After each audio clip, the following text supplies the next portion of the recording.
Hey folks, you're here for the latest with the Institute for Workplace Equality. Today you have 2 out of the 3 co-chairs, my co-chair David Cohen. Greetings. And myself, Mickey Silberman. So let's dive in, Dave. A couple of things late breaking that are worth speaking about. First, some housekeeping.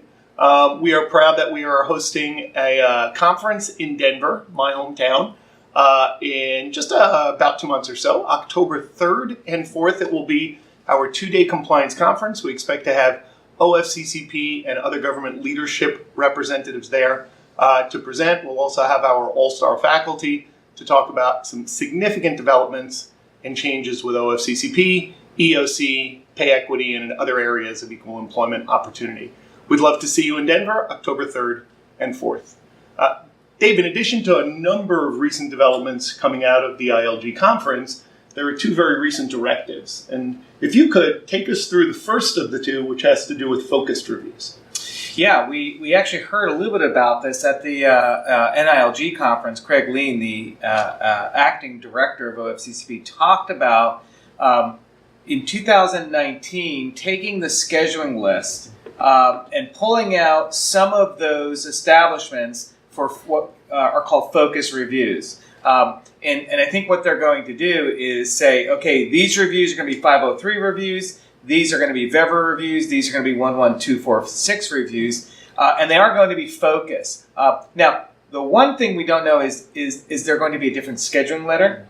Are there going to be different data requests coming from that? Because one of the things, Mickey, that's interesting about the directive, when it talks about these focus reviews, is that one, it looks like there will be an on-site component to it. And what we know now is most reviews don't have an on-site portion. These will have an on-site review. The second thing that I found interesting about the directive is that OFCCP will specifically be looking at comp and hiring data for 503 and VEVRA. Now that's not new for the executive order for minorities and females, but that is new. It's new and it has implications, right? So I went back and took a quick look at the directive right before we jumped on, and it says specifically that there will be a review of compensation and hiring. Now, given fairly recent changes to the VEVRA and 503 regs in 2013, OFCCP is getting some amount of applicant and hire data. Right. It's not necessarily rolled up in a way where they could look at it from a job group or a job title perspective, but some broad directional look at the data that's included in the plan. But we don't submit data on a disability basis from a compensation perspective. Item 19 doesn't include information on disability, veteran. There are certainly some confidentiality concerns. I think the one thing in closing on the directive, because we're seeking additional information on that, is what are they going to do with the data?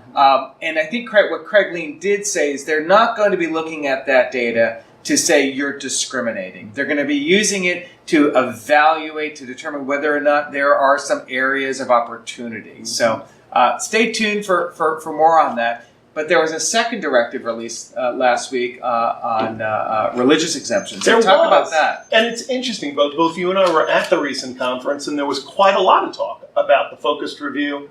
Not specific reference that a directive was imminent, but the fact that this was going to be a new initiative. In contrast, there really was no discussion at all about the religious freedom directive that actually came out the same day with the directive with regard to focus reviews.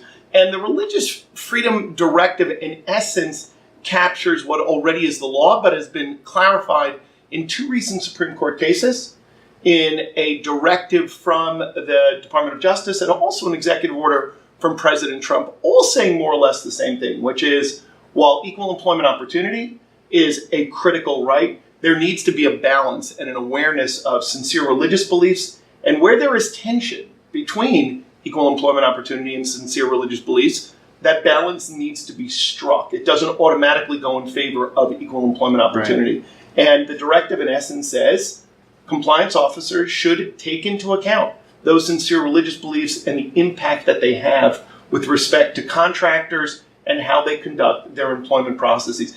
Interesting to see how that plays out in practice, but those are 2 quick directives that OFCCP has come out with. We expect a lot more in the way of changes with a new acting director, Craig Lean, who we've gotten to know pretty well and seems to be very interested in pushing out the agency and doing a good job however he wants to measure it: enforcement, compliance, transparency. So changes are afoot. Come join us in October in Denver to learn about them. And Thanks for joining. good to see you.